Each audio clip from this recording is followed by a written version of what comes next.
오늘은 우리 교회 설립 기념일이면서 동시에 첫 번째 강림절입니다.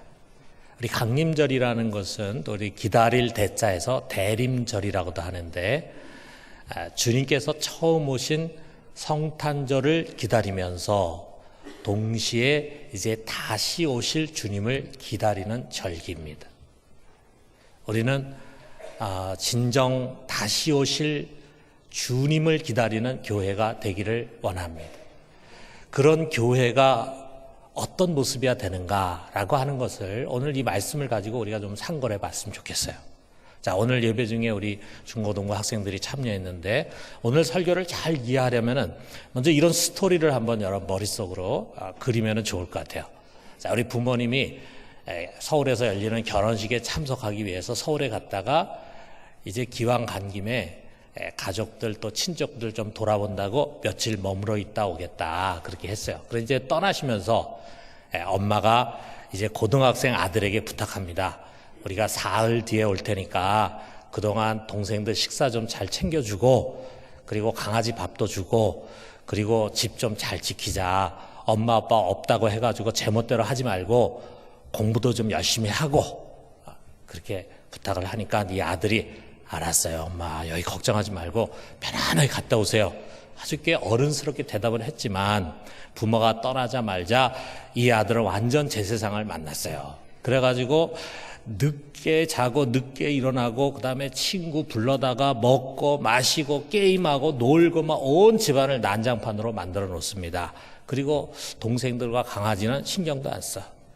자, 그러면서 머릿속으로 생각하기를, 이제 부모님이 사흘 뒤에 오신다고 했으니까 오시기 조금 전에 한 몇 시간만 부지런히 집안을 딱 정리해가지고 청소해 놓으면은 되겠지, 이렇게 생각을 했어요. 그런데 갑자기 벨이 울렸습니다. 불사 사흘 뒤에 오시기로 했는데 그만 부모님이 하루 일찍 오신 거야. 그 뒤에 어떤 일이 일어났는지는 여러분이 충분히 상상할 수 있을 것입니다. 자, 오늘 설교는 그러지 말자라고 하는 말씀이에요. 자, 여러분, 주님께서 이 세상에 오셔서 하신 일이 여러 가지 있지만 십자가, 부활 정말 중요하죠. 그런데 그것을 통해서 주님은 그의 제자들을 양육하고 동시에 그 제자들이 사도가 되고 그 사도들을 통해서 교회를 세우셨어요. 교회는 사도와 선지자들의 터 위에 세워진 것입니다. 그리고 그 교회에 전권을 부여하시고 세상을 책임지는 사명을 맡기셨어요. 자, 그 대표적인 얘기가 이제 우리 마태복음 16장 18절에서 19절에 베드로에게 하는데, 이것은 교회에게 하는 얘기와 마찬가지입니다. 뭐라고 말씀하시냐면, 내가 이 반석 위에 내 교회를 세우리니 음부의 권세가 이기지 못하리라. 내가 천국 열쇠를 네게 주리니 내가 땅에서 무엇이든지 매면 하늘에서도 매일 것이요, 내가 땅에서 무엇이든지 풀면 하늘에서도 풀리리라. 교회의 전권을 주면서 내가 다시 올 때까지 내가 나의 일을 해라 라고 위탁을 하는 것입니다. 그리고 주님은 세상을 떠나셨어요. 승천하시면서 다시 올 것을 약속하십니다. 그런데 다시 오시지만 언제 올 것은 말씀하지 않으셨어요. 자, 우리 주님은요, 앞으로 몇백 년 뒤에 오실 수도 있습니다. 또 당장 내일 오실 수도 있어요. 모든 가능성이 다 열려져 있습니다. 그분이 오시는 날이 언제일지 모르기 때문에 주님은 항상 깨어 있어야 된다. 이거를 누차 말씀하십니다. 오늘 우리가 읽은 이 말씀 속에서도요, 계속해서 반복해서 주시는 말씀은 항상 깨어 있어야 된다. 그것을 여러 비유로 말씀하시는데, 첫 번째로 35절부터 38절에 보면은, 자, 주인이 혼인잔치, 결혼잔치에 이제 떠나갔어요. 그리고 주인이 언제 오실지 몰라. 이 종은 어떻게 하고 있어야 되느냐? 무조건 허리띠를 꽉 졸라매고 깨어서 정신 차리고 등불을 들고 오실 주인을 기다려야 돼. 한밤중에 2경이나 3경 다른 사람 다 잠들어 있을 때라도 주인이 갑자기 오실 수 있다 이거예요. 그래서 문을 꽝꽝꽝 두드릴 때 얼른 문을 열어드려야 주인으로부터 칭찬을 받지, 만약에 꽝꽝 두드리는데 잠이 깊이 들어가지고 문을 열어주지 못한다. 그러면은 주님으로부터 책망을 받는다 말씀하십니다. 또 39절에 보면은 도둑의 비유를 얘기하고 있어요. 도둑이 언제 올지가 예고가 돼 있다면은요, 그러니까 주인이 뚫지 못하도록 경비를 철저히 하겠죠.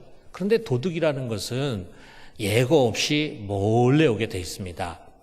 주님이 그처럼 오신다 이거죠. 자, 그러면서 주님의 결론은 이거야. 40절에 보니까 그러므로 너희도 준비하고 있으라. 생각지 않은 때 인자가 오리라. 생각지 않은 때 갑자기 주님께서 들이닥친다 이 말씀이에요. 그러므로 여러분, 주님께서 첫 번째 오셔서 승천하신 뒤에 다시 오시는 이 시대 속에 살아가는 우리들은요, 항상 깨어 있어야 합니다. 졸거나 깊은 잠에 빠지기 쉬운 세상에서 항상 깨어서 곧 오시게 될 주님을 기다려야 합니다. 이 재림신앙이 너무 우리에게 중요합니다. 자, 그렇다면은 깨어 있다라는 것은 어떻게 하는 것을 말하는 것일까? 자, 먼저는 이거죠. 이 시대에 죄에 오염되지 않고 우리 자신을 잘 지켜서 거룩한 삶을 사는 거죠. 죄 짓지 않고. 또 이것을 위해서 말씀과 기도에 깨어 있고 또 성령께 항상 순종하는 삶을 살아가는 거죠. 자, 그런데 그것이 다가 아니에요. 오늘 주님의 가르침은 거기에 포인트를 두지 않습니다. 자, 주님께서 이 세상을 떠나가면서요, 부탁하신 일들이 있어요. 또 그 일을 감당할 수 있도록 달란트를 주셨어요. 이 달란트를 가지고 주님께서 부탁하신 그 일을 성실하게 감당하는 그것이 깨어있는 것이라 이거예요. 자, 베드로는 여기서 주님의 비유의 말씀을 들은 다음에 이 비유를 주님은 누구에게 한 것입니까? 저희들에게 한 것입니까? 모든 사람에게 한 것입니까? 이렇게 묻습니다. 주님이 직접 대답하시는 것이 아니라 이런 말씀을 주세요. 42절에 보니까, 자, 우리 42절에 있는 말씀 같이 한번 읽어봅시다. 지혜 있고 진실한 청지기가 되어 주인에게 그 집 종들을 맡아 때를 따라 양식을 나눠줄 자가 누구냐. 여기에 주님이 청지기라고 하는 말씀을 쓰십니다. 그렇다면 여기서 예수님이 가르치는 그 청지기는 누가 돼야 된다는 말씀인가? 많은 주석가들은요, 이 주님의 이 청지기라는 말씀은 그 말씀을 듣고 있는 12제자, 사도들을 가르치고 목회자들을 가르치는 것이다 이렇게 해석했어요. 그들이 교인들을 목양하고 교회를 잘 돌보는 그런 지도자들이 바로 그들의 역할이기 때문에 이것은 그들에게 주신 말씀이다. 그들이 바로 교회 청지기다 이렇게 해석을 했어요. 특별히 가톨릭은 이것을 굉장히 강조했습니다.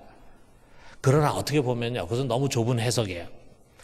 여러분, 우리는 예수님이 성경 속에서 복음서에서 제자들에게 직접 하신 말씀을 읽으면서 그것은 나에게 하신 말씀이 아니라 2000년 전에 제자들이 하신 말씀이다 이렇게 생각하지 않잖아요. 또 바울이 에베소에 보낸 편지인 에베소서를 읽으면서 이것은 에베소 교인들에게만 한 말이다 이렇게 우리가 생각하지 않잖아요. 우리가 그 성경을 읽으면서 이것은 그 당시에 제자들에게 한 말이면서 동시에 이 시대를 살아가고 있는 우리 그리스도인들에게 하시는 말씀이다. 이것은 에베소 교회에게만 주시는 말씀이 아니라 오늘 우리 교회에게 주시는 말씀이다. 우리가 이렇게 받아들이잖아요. 자, 이것처럼 여기 청지기는 사도나 목회자 어떤 특정 부류의 사람들만은 가르치는 것이 아니라 이 시대를 살아가는 모든 그리스도인, 왕 같은 제사장인 모든 그리스도인들, 그들을 가르치는 것이면서 동시에 세상 속에 있는 교회를 가리키는 것입니다. 여러분, 교회는 세상 속에서 우리 주님으로부터 특별한 역할과 책임을 맡은 청직이에요. 우리가 청직이라고 하는 사실을 잘 알아야 합니다. 주님이 우리에게 세상을 맡기시고 그것을 잘 관리하도록 청직이 직분을 주셨어요. 자, 근데 오늘 우리가 청지기라는 말을 잘 안 쓰잖아요.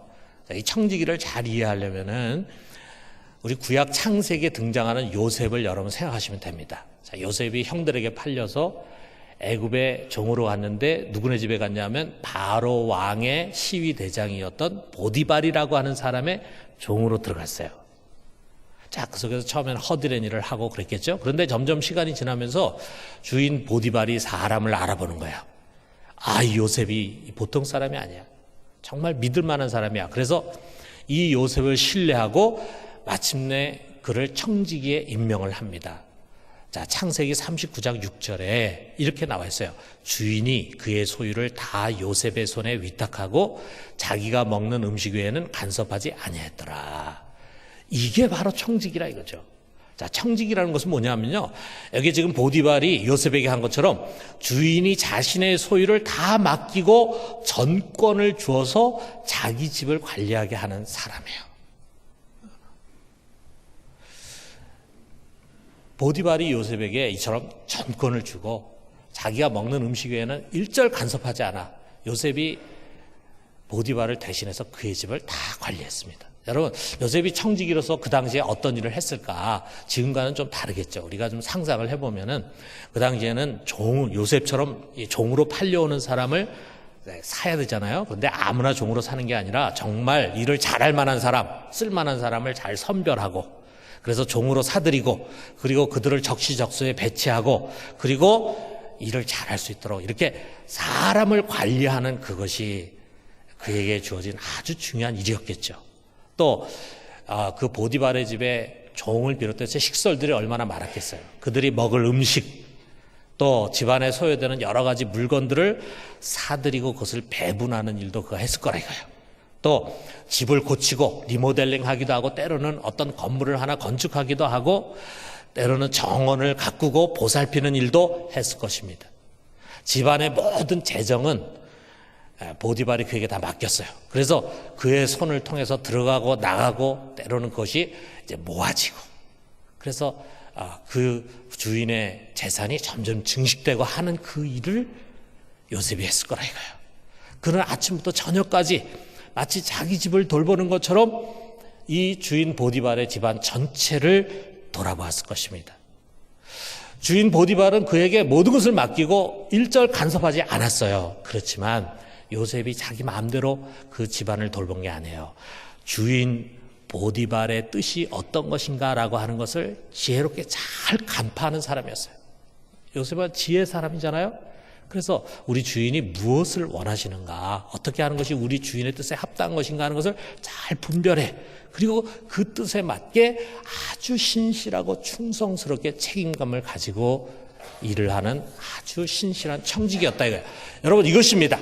우리 주님께서는 교회를 그의 청지기로 세워서 전권을 주고 그의 창조 세계를 맡기셨어요. 그러면서 여기 42절에 지혜 있고 진실한 청지기라고 표현했잖아요. 그런 지혜롭고 진실한 청지기가 되기를 원해. 근데 이것에 보다 정확한 번역은요, 신실하고 지혜로운 청지기입니다. 자, 그 말은 지혜를 가지고 주님의 뜻, 하나님의 뜻이 무엇인가를 잘 헤아리는 거예요. 내 집이 아니거든요. 내 땅이 아니거든요. 내 물건이 아니거든요. 이것을 어디에 써야 되는가라고 하는 것을 알기 위해서는 지혜가 필요해요. 주님의 뜻을 잘 헤아리고 그 다음에 그것을 받들어서 신실하고 충성되게 책임을 다하는 것, 그것이 바로 신실하고 지혜로운 청지기입니다. 여러분, 이것이 바로 우리가 깨서 오실 주님을 기다리는 신앙이에요. 이것이 재림신앙이에요. 자, 그렇다면은 우리가 이제 청지기로 과연 교회가 해야 할 일이 무엇인가, 주님께서 우리에게 맡기신 일이 무엇인가 하는 것을 돌아봐야 되겠죠. 자, 우리가 세 가지로 생각해 봅시다. 첫째로는요, 하늘의 양식을 먹이는 것이다. 여기 42절 하반절에 보니까 그 집 종들을 맡아 때를 따라 양식을 나눠줄 자가 누구냐 그랬잖아요. 양식을 때를 따라 나눠준다 이거. 여러분, 우리 사람은요, 떡으로 먹고 삽니다. 그러나 떡으로만 사는 것이 아니다. 우리 하나님의 말씀의 핵심이 그거잖아요. 그럼 우리가 무엇을 먹고 사느냐? 하나님의 입에서 나오는 말씀이 꼭 필요하다 그죠? 왜? 그것은 우리의 영혼을 살리는 생명의 양식이에요. 떡은 우리가 이 세상 잠깐 살아가는 육신의 양식이 되지만 하나님의 말씀, 우리가 영원히 사는 양식이 돼. 그런데 이 양식을 세상에 줄 수 있는 것은 교회밖에 없습니다. 하늘로부터 오는 양식은 교회를 통해서만 세상에 나눠져요. 여러분, 우리 지상에 있는 교회가 다 불완전해요. 그래서 때로는 때로는 교회가 세상으로부터 손가락질도 받고 비난도 받습니다. 교회가 세상을 염려하는 것이 아니라 세상이 교회를 염려한다, 그런 수치스러운 말을 들을 정도의 문제도 있을 수 있겠죠. 그럼에도 불구하고 여러분, 교회는 세상의 소망입니다. 교회만이 세상을 살릴 수가 있어요. 세상은 교회를 통해서만이 생명의 말씀을 들을 수가 있어요. 교회는, 세상은 그걸 인정하지 않겠지만 여러분, 우리는 이 분명한 진리를 알고 있습니다. 하나님은 교회를 통해서 이 세상에 생명의 말씀을 주고 세상을 살리려고 하는 것입니다. 그렇기 때문에 하늘의 양식을 세상에 나눠주는 일, 이것이 이 지상 위에 세워진 교회의 거룩한 사명입니다. 여러분, 우리는 이 사명을 충실하게 감당해야 합니다. 이것이 언제 오실지 모르는 주님을 기다리는 준비된 지혜로운 종의 모습이에요. 여러분, 우리가 성찬식 오늘 하는데 성찬을 할 때마다 우리가 돌아보는 말씀 있잖아요. 고린도전서 11장 26절에, 자, 우리 같이 한번 읽어봅시다. 너희가 이 떡을 먹으며 이 잔을 마실 때마다 주의 죽으심을 그가 오실 때까지 전하는 것이니라. 우리가 이 성찬을 할 때마다 우리가 해야 할 일이 뭐냐, 우리가 생각해야 할 것이 뭐냐, 주님의 죽으심을 그분이 다시 오시는 그날까지 전하는 것이다. 여러분, 이 짧은 말씀처럼 복음의 핵심이 담겨져 있는 게 없잖아요. 주님이 우리를 위해서 찢기신 몸, 주님께서 우리를 위해서 흘리신 피, 그것이 우리를 살렸잖아요. 그런데 그것을 우리가 기념할 때마다 우리의 사명을 다시금 우리가 인식해. 그것은 뭐냐 하면 그분이 다시 오시는 그날까지 그의 죽으심을 세상에 전하는 것이라. 아직 믿지 않는 가족에게, 또 친구에게, 이웃에게, 더 나아가서는 세상 모든 민족들에게 우리는 이 복음을 전해야 합니다. 그것이 올바른 재림의 신앙이에요. 전도와 선교에 게으른 교회는 잠자는 교회입니다. 전도하지 않는 교인은 오실 주님을 기다리지 않는 교인입니다. 여러분, 우리 모두가 이 복음 전하는 일을 지혜롭고 신실하게 감당하는 그런 교회와 교인 되기를 주님의 이름으로 축원합니다. 자, 두 번째로는요, 떡을 나누는 것이다. 자, 여러분, 육신을 가진 사람에게는요, 떡이 필요합니다. 먹을 양식이 없이 살아갈 수 있는 사람 이 세상에 한 사람도 없어요. 아무리 은혜로운 사람, 기도 많이 하는 사람도 하루 세끼 먹어야 합니다. 자, 이 지상에 최초로 세워진 예루살렘 교회는 우리가 그 이후에 교회 2000년 역사를 볼 때 어떤 교회보다도 가장 이 필요에 민감하고 이것을 채우는데 충실했던 교회예요. 그들은 말씀과 기도를 중요하게 여겼어요. 성도들의 교제를 중요하게 여겼어요. 그러나 그거 못지않게 양식과 의복을 가난한 자들에게 나눠주는 구제 사역을 가장 중요하게 생각했습니다. 이것을 위해서 먼저 좀 가진 사람들, 여유가 있는 사람들이 자기의 땅도 팔고 재산도 팔고 하면서 구제금을 모아가지고 교회에 기꺼이 드렸습니다. 그리고 모여진 그 구제금을 나누기 위해서 그 교회에서 가장 성령 충만한 사람, 지혜가 있고 칭찬받는 사람 7명을 뽑아서 집사로 세우고 이 일에 전담하게 했어요. 그러니까 교회에서 가장 신실한 일꾼을 무슨 일을 하게 했냐면은 구제하는 일을 하게 했어요. 그만큼 구제하는 일을 중요하게 생각했습니다. 또 최초의 이방인 교회는 안디옥 교회는 예루살렘에 기근이 들어가지고 예루살렘 성도들이 가난하다, 먹고 사는 것이 어렵다라고 하는 소식을 듣자마자 재빨리 구제금을 모아서 바울과 바나바 편으로 예루살렘에 전달했습니다. 바울을 통해서 이제 막 복음을 받아들이고 세워진 어린 교회들, 유럽의 어린 교회들은 팔레스틴에 기근이 들어서 사람들이 살기 어렵다라고 하니까 힘에 지나도록 많은 구제금을 모아가지고 바울을 통해서 전달했어요. 바울이 유럽에서 소아시아에서 할 일이 얼마나 많습니까? 그럼에도 불구하고 그는 이 구제금을 팔레스틴에 전달하는 것이 가장 중요한 사역이라고 생각했기 때문에 위험을 무릅쓰고 예루살렘에 갔고 결국 거기서 붙잡히고 말았어요. 자, 여러분, 이런 전통은 2000년 기독교 역사에 계속해서 이어져 왔습니다. 지금까지도 그랬고 지금도 교회는요, 영의 양식과 아울러서 육신의 양식으로 세상을 섬기고 있어요. 오늘날 교회만큼 어려운 이웃을 구제하고 섬기고 봉사하는 기관이 또 있겠습니까? 이것이 우리 교회에 2000년 동안 흘러내려오는 전통이라 이거죠. 자, 우리가 복음을 전하게 하려고 선교사 보내지만 선교사가 가서 복음만 전하는 것이 아닙니다. 교회만 세우는 것이 아닙니다. 우리 교회 역시 선교사가 파송된 지역에 있는 사람들의 삶의 질을 높이는 일을 중요하게 생각합니다. 그래서 가난한 나라의 현지인들에게 생활비도 지원하고 장학금도 지원하고 집도 지어주고 우물도 파주고 수도도 놔주고 병도 치료하고 장애인들도 돌봐주는 일을 하고 있어요. 여러분, 우리 교회가 이런 선교지의 구제와 아울러서 국내 이웃 섬김을 위해 사용하는 돈이 얼마나 되는지 아십니까? 매년 2억 원에 가깝습니다. 이것은 우리 교회 전체 예산의 10%를 넘는 예산이에요. 10%를 넘는 돈이에요. 정말 귀한 일이죠. 잘하는 거죠. 그런데 좀 더 잘하기 위해서는 우리 새해는요, 더 많은 교우들이 좀 다양한 사회 선교 사역에 동참해가지고 우리가 돈으로 지원하는 것뿐만이 아니라 몸으로 직접 가서 좀 섬겼으면 좋겠어요. 병자들도 가서 섬기고 우리 기관의 장애인도 가서 섬기고 좀 우리가 할 수 있는 일을 같이 했으면 좋겠어요. 여러분, 이런 일들이 우리 주님께서 이 땅에 남겨두신 교회에 맡기신 사명입니다. 우리 모두가 이런 일을 지혜롭고 신실하게 잘 감당하는 교회 되기를 주님의 이름으로 축원합니다. 마지막 세 번째로는 하나님의 창조 세계를 돌아보는 것입니다. 여러분, 우리가 살고 있는 이 세상, 이 지구를 포함해서 이 모든 우주가 저절로 된 자연물이 아니라 창조주 하나님의 창조 세계인 것을 믿습니다.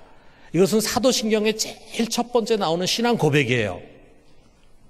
하나님이 세상을 만드셨어요. 그리고 당신이 만든 그 세상을 보살피고 관리하도록 탁월한 피조물을 만드셨는데 그것이 바로 인간 아닙니까? 그래서 그 인간은 자기의 형상을 따라서 다른 피조물과는 차별되게 만드셨어요. 그리고 자신의 창조 세계를 보살피고 또 다스리도록 위탁했습니다. 우리를 청지기로 위탁했어요. 자, 그런데 유감스럽게도 우리 인간은 그 청지기 직분을 제대로 감당하지 못했어요. 도리어 창조 세계를 죄로 오염시켰어요. 그 죄의 주범이 됐어요. 그 죄로 말미암아 그 죄를 근거로 해서 마귀가 이 세상을 지배하는 임금이 됐습니다. 그러나 때가 되었을 때 하나님은 이 어지러지고 왜곡되고 잘못된 세계를 회복하기 위해서 그의 아들 예수 그리스도를 보내셨어요. 그래서 그는 십자가에서 죄 문제를 해결합니다. 십자가에서 죄를 없이 하십니다. 그리고 부활하심으로 말미암아 마귀의 권세를 깨뜨리셨어요. 그리고 이제 하늘과 땅의 권세를 가지신 참된 주권자, 참된 왕이 되셨습니다. 그렇기 때문에 여러분, 지금 이 시점, 우리가 살아오는 이 시점은요, 이것입니다. 이 세상은 우리 하나님 아버지가 창조하고 만드셨고, 그리고 우리 주 예수 그리스도께서 이 세상에 하늘과 땅에 권세를 가지신 주님이 되어서 이 세상을 다스리십니다. 이제 우리 주님께서 다시 오셔서 재림하셔서 비로소 완전히 세상을 회복하게 될 텐데, 그때까지 교회는 왕의 위임을 받아서 이 이그러진 세상을 바르게 세워갈 책임이 있습니다. 어떤 책임일까? 그 책임을 세계 개혁주의 연맹이 잘 표현했는데, 그들이 제창한 JPIC라는 것이 있어요. 뭐냐면 첫째는 정의, justice, 두 번째 평화, peace, 세 번째 창조 세계의 보전, integrity of creation입니다. 이 세 가지가 우리가 하나님께서 만드신 이 세상을 돌보는 청지기로서의 사명이다. 여러분, 우리가 믿는 하나님 아버지는요, 정의와 공의를 사랑하시는 분이에요. 그렇기 때문에 우리 믿는 우리가 그 하나님의 정의가 강물처럼 흘러가는 세상을 만들어 가야 합니다. 또 아울러서 평화의 왕으로 오신 예수 그리스도의 제자로서 우리는 어느 누구보다도 세상의 평화를 위해서 노력해야 돼요. 당연히 한반도에 전쟁이 일어나는 것을 막고 평화를 정착시키는데 교회가 앞장서야 합니다. 이것은 세상 일이 아니라 우리 하나님 아버지의 창조 세계를 돌보는 청지기로서의 우리의 일입니다. 믿음의 일입니다. 아울러 하나님 아버지의 집인 이 창조 세계를 잘 보존해 가야 합니다. 하나님이 만드신 이 세계가 너무 파괴되어 있고 오염되어 있어요. 여러분, 우리는 우리뿐만이 아니라 우리 다음에 우리의 자녀들, 우리의 손자들을 위해서라도 자원을 아끼고 쓰레기를 줄이고 자연 환경을 잘 보존해 갑니다. 그것이 우리의 책임이에요. 이 세상을 만드신 창조주 하나님을 모르는 세상 사람보다도 교회와 교인들은 이러한 일에 더 앞장서야 합니다. 여러분, 정의와 그 다음에 평화와 창조 세계의 보존을 위한 사명을 지혜롭고 신실하게 감당하는 우리 모두가 되기를 주님의 이름으로 축원합니다. 사랑하는 성도 여러분, 우리는 다시 오실 주님을 기다립니다. 주여 어서 오시옵소서 이렇게 갈망합니다. 여러분, 재림신앙은 우리의 신앙의 변두리가 아니에요. 우리 신앙의 중심에 있어요. 그러나 그 재림신앙은 세상과 담을 쌓고 세상에서 도피해서 기도처에 모여서 하늘을 바라보는 그런 신앙이 아닙니다. 세상과 유리된 신비한 세계에 몰두하는 그런 것이 아닙니다. 오히려 세상 속에서 신실하고 지혜로운 청지기가 되어서 우리 주님께서 맡기신 그의 일을 충실하게 해나가는 그것이 재림신앙입니다. 그 사람이 다시 오실 주님을 기다리는 참된 신앙의 사람입니다. 교회는 이 재림신앙에 서서 세상을 바르게 섬겨야 합니다.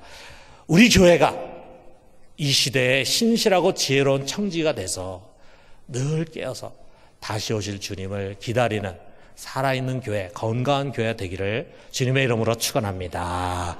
우리 같이 기도합시다.